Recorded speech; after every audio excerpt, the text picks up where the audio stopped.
Yang pertama, ciri-ciri penyihir adalah bertanya kepada pasien tentang nama ibunya. Jadi bukan nama ayah. Siapa nama ibu kandung Anda? Karena dalam Islam kita tahu ajaran Allah Subhanahu wa taala, ajaran yang benar adalah menanyakan siapa nama ayah. Walaupun ayah kita orang kafir, tetap saja kita nisbatkan diri kita kepada dia. Ya. Maka menanyakan ciri pertama adalah siapa nama ibu kandungnya. Yang kedua, meminta hewan dengan kriteria tertentu. Misal ayam hitam, ayam putih, atau jenis burung-burungan. Ya. Itu didatangkan. Dan ini tidak mungkin, mustahil terjadi pada seorang ustadz atau kiai yang benar. Di jalan Allah nggak mungkin. Saya mau jawab pertanyaanmu tapi bawa kepada saya ayam putih, itu nggak mungkin terjadi. Pernah nggak ada di sini saya minta ayam putih darinya? Hah? Atau minta kambing?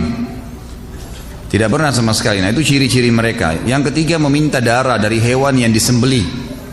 Kalaupun hewan itu sudah didatangkan, dia suruh sembelih atau dukunnya menyembelihnya, tapi cara menyembelihnya sesuatu yang aneh, baik dengan menggunakan silet misalnya sehingga hewan itu tersiksa, atau menarik kepalanya, atau menjepit dan seterusnya. Dan itu tanpa menyebut nama Allah. Selain menyembelihannya selain cara yang Islam, cara yang diajarkan oleh Allah, juga dengan cara darahnya diambil, lalu dioleskan darah tersebut pada bagian tubuh pasien yang sakit atau yang datang mengeluh, dan memerintahkan agar sembelian tersebut tidak dimakan tapi dibuang di tempat-tempat reruntuhan atau dekat batu atau pohon, yang memang sebenarnya tujuannya untuk dijadikan sebagai sesajen bagi syaitan-syaitan yang telah membantu para dukun-dukun itu. Itu yang ketiga. Yang keempat, meminta jejak dari orang yang datang kepadanya seperti pakaian dalam, sisir, kuku, rambut, atau foto. Tujuannya dia minta jejak dari pasien yang datang adalah karena pasien yang datang kepada dukun juga dianya sendiri disihir supaya menjadi pelanggan, ya, sering datang. Kapan-kapan saja bisa dikuatkan sihirnya, dia datang. Mungkin dia rindu sama dukunnya, mungkin dia ingin bertanya sesuatu, atau setan yang sedang ditugaskan memang diberhentikan sehingga reaksi sihirnya kurang dan seterusnya. Kemudian yang kelima, menulis mantra-mantra, simbol-simbol, huruf-huruf lepas, nomor-nomor, atau dalam persegi empat atau lingkaran. Baik itu dalam tulisan Arab atau tulisan yang lainnya. Yang keenam, memberikan jimat, baik itu dalam bentuk kepada pasien, diantaranya ada yang kecil dan besar, berbentuk segitiga atau segi empat, dilipat dalam kulit, potongan besi atau potongan perak. Di dalamnya berisikan permohonan bantuan bernuansa syirik, nomor-nomor atau huruf-huruf. Ada kalanya tukang sihir menyuruhnya agar menggantungkan jimat tersebut di lehernya, dikalungkan atau di lengannya, atau meletakkannya di bawah bantal bila memang targetnya adalah pasangan hidupnya. Kemudian yang ketujuh, memberikan benang dari bulu binatang atau tali yang ada bundalannya atau simpul-simpulnya. Ini semua diberikan, dan ini mustahil terjadi pada seorang ustadz, nggak mungkin. Dai jalan Allah nggak mungkin kasih jimat suruh pakai. Pokoknya cirinya kalau sudah kasih jimat, biar pakai kopiah, biar pakai apa, jangan dipercaya, udah dukun pasti. Yang kedelapan, memberikan pasien barang-barang untuk ditanam di dalam tanah, dan ini mustahil terjadi pada dai, nggak mungkin. Tapi dukun-dukun pasti memberikan sesuatu untuk ditanam, baik di rumahnya, di tempat kerjanya, ya kan? Atau bahkan ditanam ke dalam tubuhnya sebagai susuk kalau kita biasanya. Yang kesembilan, memberikan pasien kertas-kertas yang bertuliskan mantra-mantra dan memberikan dupa untuk dibakar pada waktu terbenam matahari, terbit matahari, atau waktu siang hari, atau dikenal dengan kailula dalam bahasa Arab.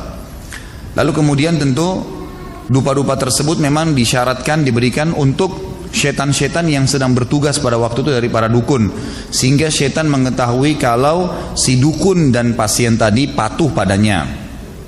Yang ke-10, menuliskan untuk pasien huruf-huruf lepas pada bejana, pada piring atau keramik, atau pada potongan-potongan kayu dengan material tertentu yang bisa dicairkan, atau dengan za'faran, wangi-wangian.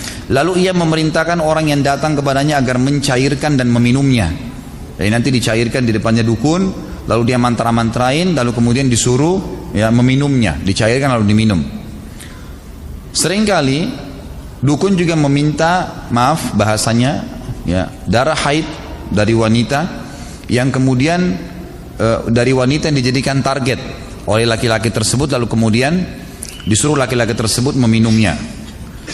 Yang ke-11, memberikan kepada orang yang datang kepadanya, baik orang yang sakit maupun selainnya, sebotol air yang di dalamnya ditaruh sebagian kertas yang bertuliskan mantra-mantra dan permohonan bantuan kepada syaitan, lalu memerintahkannya agar mandi dengannya di tempat yang tidak terurus lagi hancur atau pekuburan yang sudah ditelantarkan. Kemudian yang ke-12, seringkali di rumah dukun ditaruh tanah, pasir, kemudian di sekitar pasir itu dibuat lingkaran dari karet, dan pasir itu sudah dijadikan sebagai kesepakatan antara dukun itu dengan setan-setannya. Jadi disitulah seperti tempat, ya, yang syarat dikasih oleh syaitan untuk bisa pasien tersebut terkena apa yang ditargetkan. Maka pasien pun menginjak, ya, pasir itu dan masuk ke dalam lingkaran tadi. Yang ke-13, membaca cangkir, menghidangkan minuman, kopi, teh, sirup, ya, kepada pasien yang sebenarnya sudah dimantrain.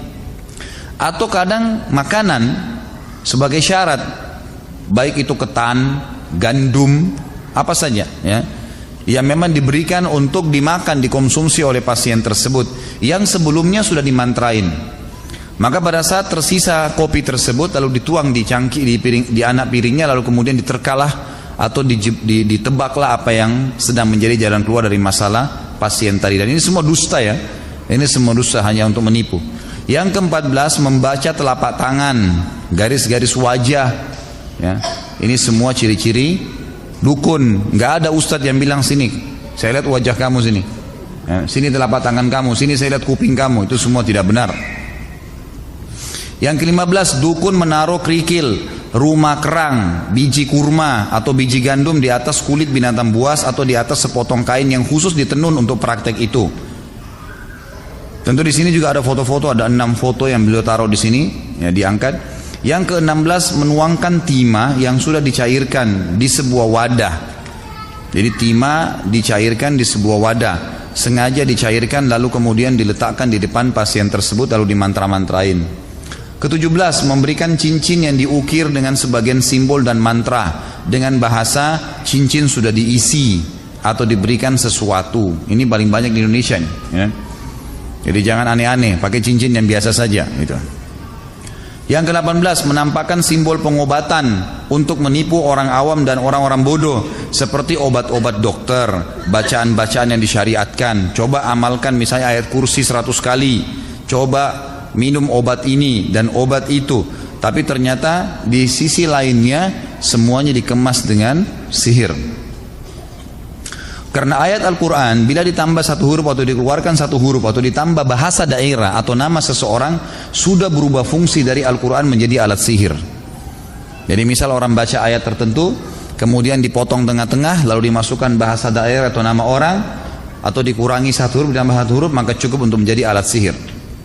Ke-19, menyuruhnya agar menggantungkan kharaza. Kharaza ini manik-manik biasanya berwarna biru, atau wada'ah, rumah kerang di leher hewan tunggangan atau kendaraan atau di dalam rumahnya. Amin. Jadi ini biasanya dibuat dengan ukiran-ukiran tertentu, ya. Ke-21, tukang sihir menulis, ya, Al-Quran kemudian ditetesi darah haid untuk merendahkan Al-Quran. Menulis sebagian ungkapan-ungkapan syirik, simbol-simbol, permohonan batuan dan tulisan-tulisan yang keji atas Allah Subhanahu wa taala. Jadi biasanya ada ayat Al-Quran digunting oleh dukunnya lalu dicelupin di darah haid, lalu dibilang dibungkus dengan kertas, ini simpan untuk menghina, seperti itulah. Kadang-kadang Al-Quran dibagi dua, dipotong lalu ditaruh. Pernah kebongkar di Saudi itu, saya lihat cuplikannya, sampai Al-Quran dimasukin ke WC. Akhirnya ditangkap oleh kelompok hizbah, ya, kelompok Hayy Amil Ma'ruf Nahi Mungkar, lalu dikeluarkan Al-Quran tersebut, lalu dicuci dengan bersih, lalu dituangin dengan minyak wangi oleh Hayy, lalu sihirnya dipenggal lehernya. 22, tukang sihir atau dukun memberikan kepada orang yang datang kembali kepadanya benda-benda aneh seperti telur yang bertuliskan mantra atau tulisan Arab, atau gembok yang dilipat dengan kulit dan mantra. Ini semua mustahil ada pada seorang dai atau ustadz, nggak mungkin. 23. Menyuruhnya agar membawa kulit serigala atau giginya, atau mengikatkan benang-benang hitam pada mobilnya. Semua itu termasuk ketergantungan kepada selain Allah. 24. Meminta benda-benda aneh yang sulit untuk dipenuhi jika pasien tidak mampu mendatangkannya karena si dukun mau menipunya, mau mengambil uang darinya.